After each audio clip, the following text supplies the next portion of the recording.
Dito ka. Wala, nakita mo ba si Olivia? Hindi. Okay.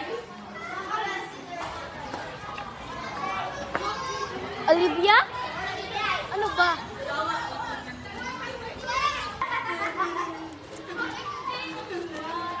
Anong nangyari? Si Olivia kasi, kung saan-saan tinatapon yung basura niya.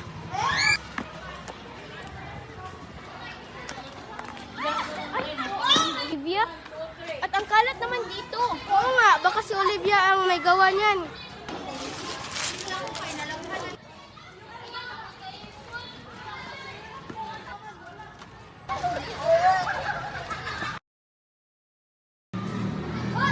Wala nang kalinisan ng paaralan. Kailangan ko nang humingi ng tawad.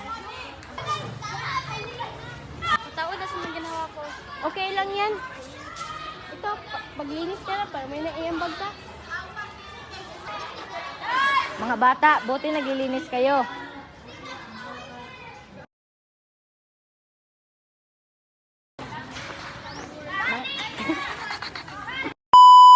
Patawad sa mga ginawa ko. Okay lang yan. Kyle! Wet. Oh, wash me, nay. Wash me wet. Wash me, nay.